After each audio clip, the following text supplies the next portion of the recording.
All right, so today we are sitting down with Philisha, a good friend of mine. All right, so Philisha is on a journey, as we all are, and today we're going to dive into that, right? Yeah. So, Philisha, welcome home, by the way. Yay. So, Philisha, you live in the States right now. Yes. So, my first question is, why did you move to the States? Well, my mom lives in the States, so she wanted me behind her majority of the time, I guess. But majority of my family lives overseas now, so I was on filing for 8 years before it actually came through, and I guess it was just time for a change. What was that wait time like for you? Like planning your life, because at what age did you move? I'm how old? 26. I moved when I was 25. 25? Yeah. In my Right, in your career. Mm-hmm. Yeah, we'll talk about that a little bit later on, but um, what was that process like, waiting for that filing to come through while living your life, and how did that affect your plans? So at first I thought it was a case where it would have been earlier. Mm-hmm. And then I recognized that, hey, this is taking way longer. So I was like, not pause my life. Nobody, like at this point. So I was like, let me just make decisions. That's when I decided. I spoke to my parents and I was like, hey, I'm going to go to college. If it happened that it come through before, I'm just going to finish college here and then go. I happened to finish college, and Lucky then, you. right? Finish college and then start working. Mm. That's when I met everybody here. I didn't get into immigration until after. So Hold on, stick a pin, don't go no further.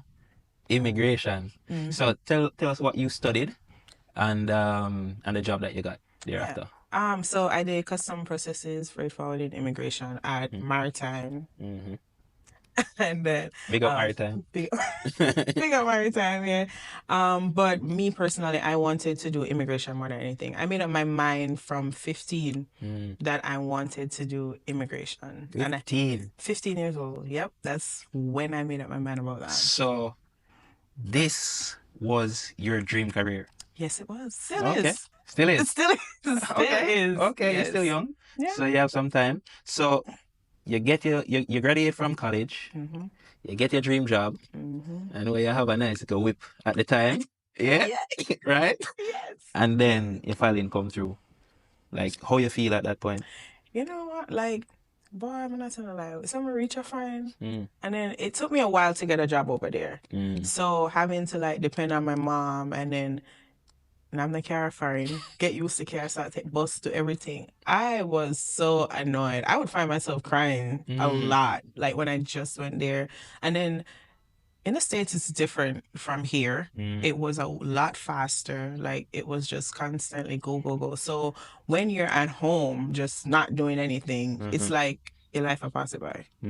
That's how I felt when I just got there before I started working. And I was like, oh my God, I was more comfortable back home. I never had this to think about. Like, just get up and go, but like my job. Like, but Okay. you know, it is So what it is. so what I'm getting from that is that take you a little while to get settled. Yeah, definitely. All right. So what was that process like? Getting a job is there's a culture shock, obviously. And you're in New York, right? Yeah. New York. But them say New York is like Jamaica, basically. Some parts. That's what them say. Enough people who got foreign, them still not make it, them can't figure it out and know. So it is not like Jamaica. I mean, You yeah, will see people you know, yes, the but it's people, not the same. exactly, It's like a of different course. It's environment. a whole different thing. It's faster, it's bigger. You come from Jamaica, you're willing to make ends meet. You do certain things where you never would have do in Jamaica. So like it can't be the same because you wouldn't even do half of the stuff that you're doing there. Cost of living, and nobody not share anything with you. Like No. you're not even gonna get a hello too easy. I've heard. I haven't. It's true. People, especially in New York, people will them head straight. Like it's just everybody I go. Like I remember when I used to go on the bus, I used to say like good morning because I think like that's what we do here in Yeah, Jamaica. You so know? we're brought up that way in Jamaica. Exactly. You go on the bus and telling people good morning. They look at you crazy as hell. Like why is she talking to me? Like I'm like all right, I'm figure it out now. I'm not come up on the bus and tell them no good morning because I want to feel like gonna be like that's crazy. When How many days you go through that process before you catch on and say, you know what? listen, Me personally, me catch up on the first day and I'm not tell nobody morning. But I try it like multiple different days. Like if Okay. I say like a different driver, Yeah. I'll try a different Oh, one. you mean even the driver? I'm talking about the drivers. They ain't answering you. That's not Wow. answering you. The bus that I went on that I recognize that people will call to use the express bus. It's different from the local bus. You don't say like what's the difference between the people on the express bus versus the regular bus, just based on what you notice? The people on the express bus are way more calm people, more polite, definitely a better brought up, see. You can tell. It's like you pay more money for the convenience of the express bus. So certain people won't take that bus. So you're saying that basically people with more money are more polite in New York? Yep. They're nicer They're than the people nicer that we are trying to make ends than meet. the people. Exactly. I think it brings us back to like the people who are trying to make ends meet. Them stress out. Them just want to reach where them and go. Them not as comfortable, and because of that, it just affect them personality overall without even recognizing that's happening. I find that so weird because here I go, I know.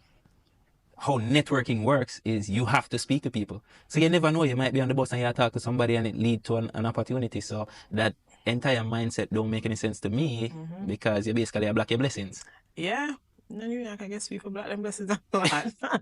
I don't think anybody just get up and think about, oh my God, I'm going to take the bus today. Let me see if I can be nice. It's just like, oh my God, me have work today. Me I come at 4 o'clock. Me probably have my next 6 o'clock job. Me not have no time for nobody right now. I just want to get through the day and get me out. Like, Okay. that was it.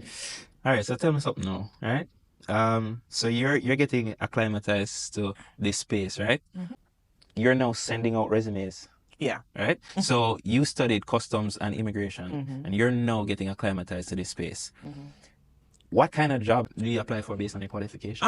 Me personally, so I apply for like admin roles mostly. Because I can't get into like the certain government jobs because of my status there.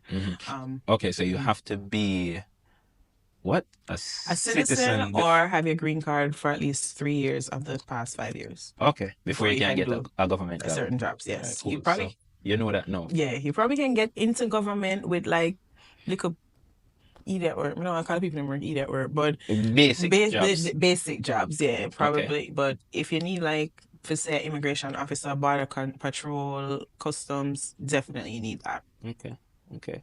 So that's where I'm heading. Still got my Still. mind there. Okay, okay. Good for you. So you're applying for admin jobs. You finally get a job. What kind of job did you get? I was a associate personal banker. What does that mean? What do you do on a daily? So that's so funny. So as a banker, I open accounts, I do credit card application, personal loan applications. I speak with people about like their financial journey, what plans they have, like helping with savings, helping educating them about the different accounts that we have, ways to avoid monthly service fees, all of that stuff. Like cross-trained as a teller as well. So Okay. doing all of that. So I'm curious about the process of getting acclimatized to the space that is New York, doing an interview, right? It's a whole different culture we are talking about, you know. As some people who probably don't look like you, don't sound like you. There's probably a disconnect there, I'm assuming. What was that interview process like? So you get a call, hey, we're considering you for this role. Walk me through from there on. All right, so with that specific bank that I worked, we get a call first from the recruiter who does a mini interview. It's like about 15 minutes on the phone. So hold on.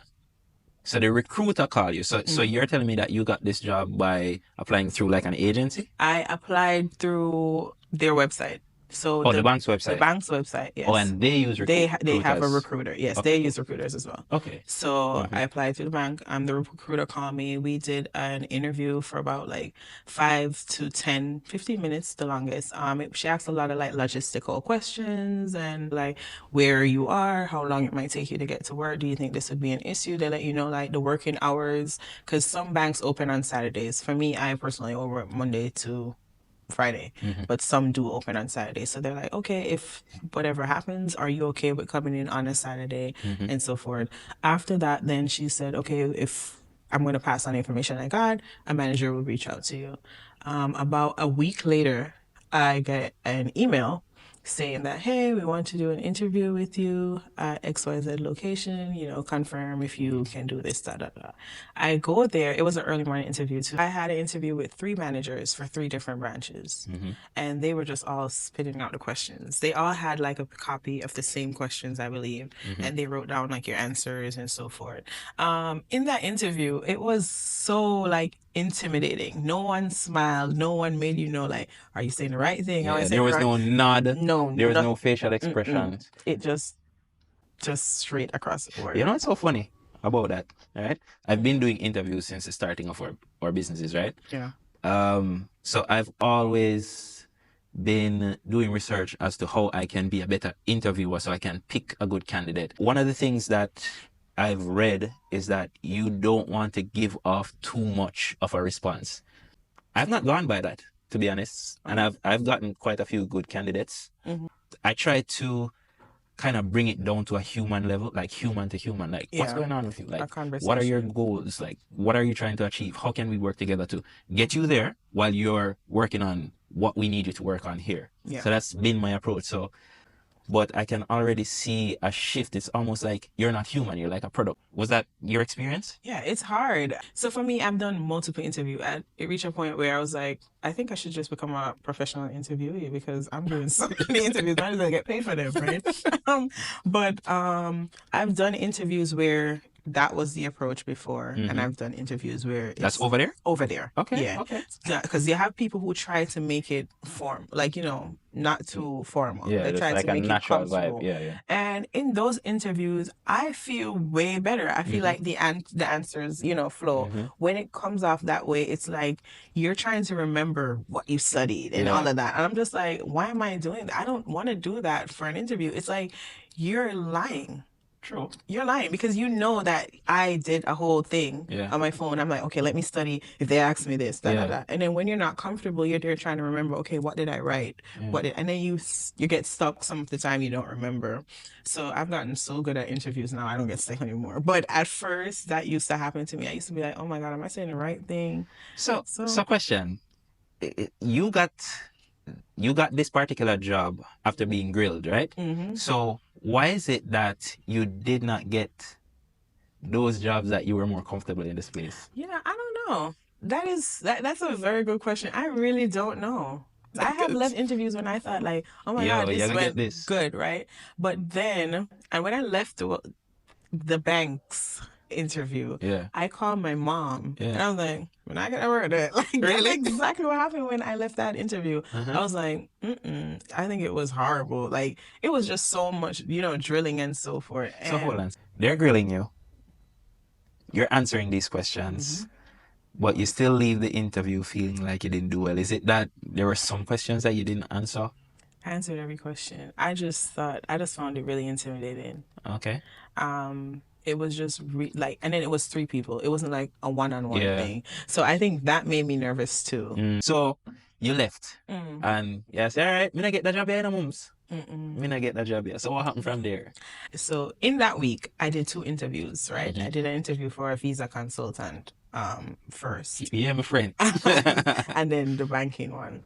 And then the Monday after that, the visa consultant people called me and they offered me a job. And I accepted that job, right? And I was doing all the paperwork and whatever. Then everything was just there. I was waiting on some other thing. I had to do like some fingerprints and stuff like that. And then the Friday, the bank called me and offered me a job. And I took the weekend to analyze both jobs to see which one was like, the best fit, which one clearly made the most money. But that's my fire. I want more money, right? And I can tell you right now, I think I should just went with the one that had less money. Probably I'd be, I was not pay attention to the money alone. Pay attention to other things. But I think I was paying attention to just which job paid me more. That's why I took the banker role, because the visa consultant was more within the field that I went to it's school closer for, to what you studied compared to the banker. But then I also had a lot of like influences. My brother is in banking overseas too. And he was like, okay, why you don't take the banking? Because it's more secure. Because with that, it's like, it's a corporate job. Yeah. So you are sure, even if there's another pandemic, the bank still, sure of your job. With a visa consultant, something like that, no, them can say, hey, we only have people or this or Yeah. happen. So he's like, that has more security and Because the stuff bank like is closer. I compare like a bank job almost to like a government job. exactly. So he was like, it's your first job, and then it's a big bank. So he's like, it's your first job. I get you. I get That you. was the reason behind choosing the bank role over the So visa consultant job. yeah, you're in a complete different role from what you study. Completely different. You're in this job now, right? Mhm. What's that experience like? What, like, tell me about your first day. Like, what stood out to you? I had training. It was supposed to be what, 3 months training? It Mm. was a month of training actually. Why is that though?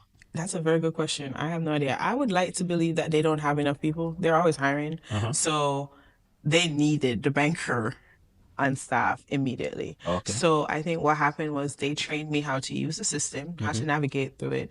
And then we had like policies and procedures. We weren't required to like know the policies and procedures word for word. You can always like look it up, right? So I was thrown out there, like just thrown out there. My first week, I had a business account to open. Business account usually take more because we have to like look at the documents, ensure that everything is up to date, it's correct, and all of that. So that business account usually, apparently, business account is supposed to take like 1 hour and 30 minutes, right? It took me 2 hours Okay. and 30 minutes to do that account, and with that, about all right, so when you open certain accounts, like if there's an error, the account open and everything. And if there's an error, you don't get the message until like about a week after. So if there was an error with this, you probably have to call back the customer to come in and fix that. Yeah, Can you customer imagine might be someone was there? irate because imagine you take time out of your busy day to come to the bank. Were you nervous? Did any of that get across to the customer that you know you're not 100% sure? My manager always like he said it was okay to say that we're new, right? I love that. You know what I love that? Here with my employees, whether it is that they're in customer service, drivers, cashiers, whoever you are, honesty is the best policy because when you're honest with the customer and you say, hey, it's my first day, it's my first week, I'm fairly new, so this might take a little bit longer than you're used to. You're setting their expectations, Yeah, and you set they the they don't tone. have it up here when you can't meet that. Yeah. So they're a little bit more patient with you. So that's actually important. That's good advice. So he did say like make it known at the beginning of the transaction or whatever. Like, hey, say that you're new. So they understand. Some people still not care if you're new. You ever said that people would genuinely they're like, well, too bad, I'm sure train you. Yeah. Whatever. And they have this set that's like So you "Oh, actually experienced that? no, not me. I've seen other bankers experience that before. But me personally, anybody who I told like, hey, you know, I'm new to this, they're like, oh, that's cool. I've been new in a job before. And that's fine. It worked. So with that man, I had to call that person to come back in to fix the problem. With that error, you have like 10 days to fix it before it comes on some report thing. He called, he was like, I waited 2 hours and 30 minutes to do that. I'm not coming back. Close the account. That was his decision, right? I told my manager, and my manager said, don't let that get to you. It's okay. If he doesn't come, he doesn't come. If he comes, fine. He didn't, right? I use that like as my way of to pay attention, like, okay, to what I'm doing. So you learn from it. I learned from it. That was So is my it that you learning point. overlooked something? No. There was a specific document that needed to be signed, I believe. Oh. And he didn't sign it. And you didn't notice. I didn't notice that he didn't sign it. So he had to come back in and sign it. He's like, no, I'm not coming back to sign that. Right. All right, so my friend, you're a banker in the States. Yeah. How long you do that job there for? I think it was 11 months. Almost a year. Okay. Okay. What would you say are some of the main things that you would have learned from that job? That as long as they recognize that you can do it, you will get the work to do. Yes. You'll get the work to do? You will get the work to do, like That's it? majority of the work. Yes. And you now have to teach the new people who come in. So the training is just to help you navigate through the system. Basically, that was what I learned. And then you're thrown out there. If you don't have someone there to help you, it's like you're drowning. I had a banker who was leaving shortly after I came. So I had him for a short period of time. Lucky for me, I'm not slow. So I catched on really fast. I started taking customers in January, and by February, I think I knew as much. Like the first week of working as a banker, I think I got all of the odd type of accounts. So That you get the harder thing them the up harder front. thing them So after first. that, it was just like Everything, cruising. yeah, because the personal accounts, easy for them, right? I got trust account, estate accounts, I got business accounts. Those are the harder accounts. Those you have to call like the estate center. You gotta have them review the documents. They fax it over to them, look at it, send it back to you. All of this while the customer is at your desk. You have to set expectations. You have to let them know, hey, this might take a while. I have to have these documents reviewed. What I started doing was if I see that they booked an appointment with me, I call them prior and I ask, hey, what is this appointment about? Them tell me, oh, it's about an estate account. Okay, can you email me the documents Okay, so prior you can. so I So can you have were them being reviewed? proactive. What was the reward like? None. No reward. There's no extra More reward. work. You get more work. You get your pay.